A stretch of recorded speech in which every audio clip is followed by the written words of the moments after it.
Good,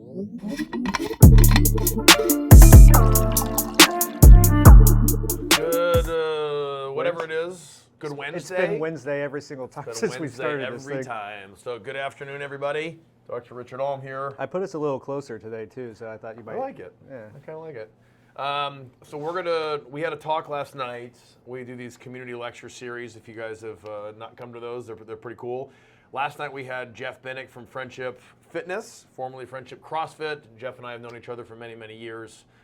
He's actually the reason I got into CrossFit, so I guess thanks to him. He came in and did a really good talk about, good healthy habits for a family, which I thought was good. It's always good to hear from Jeff. And so what we did in this talk basically, or what we do in these talks, is we try to hammer different topics for what we call the 4 pillars of health. So today we just kind of wanted to cover the 4 pillars of health, because last night I did a little bit of a review of it, and then Jeff sort of dovetailed right in and did his healthy habits for, basically a happy, long-lasting family. Great. Yeah. Handing the baton off. All right, so we're going to go through all 4 of them. Yeah, so 4 pillars of health. And this is more so, not a creation of yours, but this is kind of how you've looked at the overall health and what we should be aware of. Yeah, I think that there's a lot of people out there that they have 3 or 4 pillars. I guess I'll tell the story, because I did this lecture. This is kind of how we came up with the idea of doing these community lectures. I did a 4 pillars of health lecture last year, and it was really because as I've gotten older, I've realized there's more than just 1 or 2 or 3 pillars. So the 4 pillars, in order that I found them important, the first one was, of course, exercise, being a meathead and an athlete. I guess still, although we're using the term athlete more loosely now than we used to. Yep. It was exercise. That's going to be the biggest one. So I just focused on that. And then, as I started to get more focused in my training and really tried to sort of dial in and get every bit of juice out of the squeeze that I possibly could in terms of genetic talent and performing in track and field, that's when diet became more important. I thought it was important at that time just from a performance aspect, but we'll talk about a little bit later how vital it is for just improving overall health. And then, I started, keep going. You get older into your 30s, and then I realized, this recovery thing is actually an issue. Now, I wish that I would have known about that as an athlete, but I really didn't. And so now recovery, sleep, things that we'll cover here in a second became more important.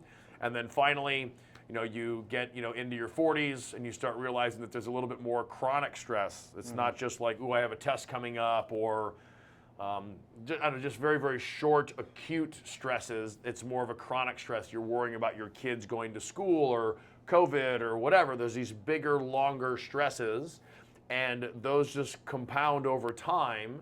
And then it gets to the point with, life and family and work that you need to actually be managing the stress. And we'll get into that. So we'll just start off with exercise. Yeah.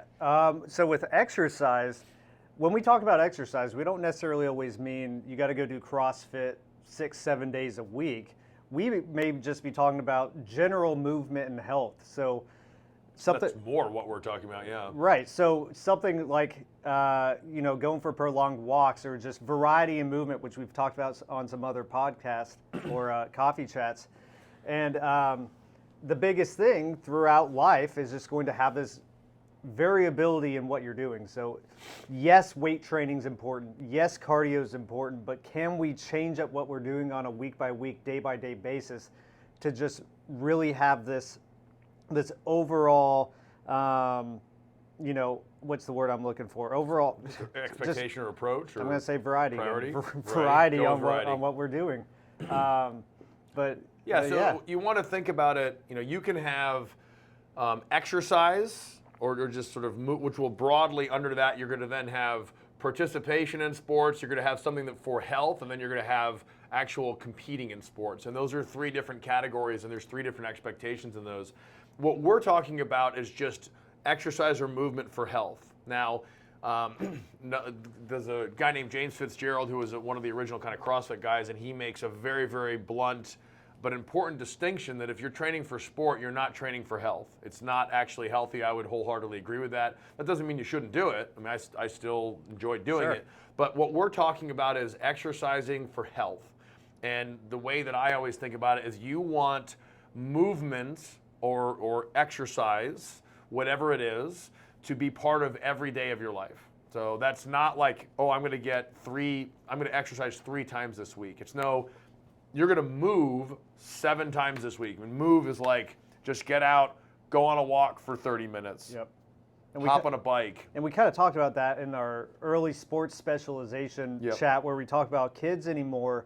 It's become very prevalent where we only play in uniforms. So you go to practice, you go to games, but we've lost this sense of play where we get out and just do other things like play on a playground or go out into the woods and hike some trails, do some things that are different than the typical demands of the sport or activity that you typically do. Yeah. So the just to kind of put a bow on that one, there's all kinds of exercise, right? There's exercise just for health, there's participation in sport, and then there's training for sport, competing in sport. Those are all very, very different. What we're talking about is we want everybody to basically have the habit that on a daily basis they're getting out and moving.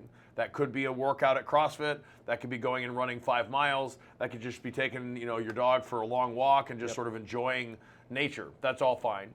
So that's the main thing that we want out of that. The next one is going to be diet. This is, of course, there are entire podcasts dedicated to diet. So this one's a little tough. Yeah, which this is something after our community lecture series last night with Jeff Bennick, me and my girlfriend were walking across the bridge in Dublin. And we were just talking about some of these habits. And like with me, like I've cleaned up my diet over these past 2 weeks, and I just, like my mood, my affects has just been better. So like obviously there's the biological changes that we're going to be making, but also just the overall mood and well-being is severely affected by what you put in your body. Yeah, I mean, as I mentioned earlier, I originally was thinking of diet as like, well, how do I put on more muscle mass, or how do I lean out, or what can I do to sort of achieve maximum physical performance? But really, diet is going to influence every single process in the body. So that could be mood, that could be sex drive, that could be focus, that could be growing, thick, luscious hair, however one does that. It really doesn't matter. So sleeping better, doing better at work. I mean, literally every single thing that you do is going to be impacted by food, because essentially food is the fuel for the things that you're doing. So whether that's an internal process in the body itself, like building muscle mass, or whether that is an external expression of those processes, like being a good father or a good mother, being effective in your job, that kind of thing. That's all affected by diet. Right, and a good friend of ours, David Siemens, who we've talked about, that's a very good base. He's going to be here in a couple weeks, 2 weeks. Is he? Oh yeah, for the state. Yeah, so very good baseline knowledge for individuals, like things like staying away from refined sugars, omega-6 oils, refined grains. Staying away from some of the simple stuff to begin with can make drastic changes. Yeah, I guess to put a bow on that one, because that can get complex, there's a million diets out there. My general rules are sugar's terrible for you, so you want to try to remove refined sugar from your diet, period. And then really you want to consider grains a form of sugar. So I'm a proponent of cutting grains out. I try to avoid grains, but I don't abstain from them all the time. But the less sugar that you have coming in your body, and you're still going to get sugar from fruits and vegetables, so the less sugar you have coming in, the better off you are. And then really the other 2 rules are more vegetables is more better. So vegetables are going to be rich with micronutrients, right? And those micronutrients are vital to a lot of the internal processes in the body, so more vegetables. And then the last one is stay away from processed foods. So if you can minimize your consumption of processed foods and sugar and have as many vegetables as possible, you'll probably be doing okay. Yeah, okay. So the next one. What's next on our list? Sleep / sort of recovery. This one became very obvious to me about 5 years ago. I read a book called Why We Sleep from Matthew Walker, which is a fantastic book. And he was saying in the book that sleep is really the foundation for all the other pillars, and I thought it was kind of BS. But then I actually went in and you know, I listened to him on a bunch of podcasts. I read his book, and then it's profoundly changed my life because I'm now prioritizing sleep, which is a little bit goofy. I was the guy that, you know, I would just get up at 3:30 or 4 in the morning. I got to get a workout in or got to do whatever. Screw the 10-minute clock today. And so, you know, I started just trying to I kept increasing my window of sleep opportunity. So it went from 7 hours to 8 to 8.5. And now I'm kind of sitting at, you know, when I get into bed, I can't get out of bed any more than 8 hours later, and I have my clock set for 8.5. So if I happen to sleep past the 8 hours and I still need to get up, I don't let myself sort of sleep longer than 8.5. I still am tinkering with moving that to 8.5 to 9.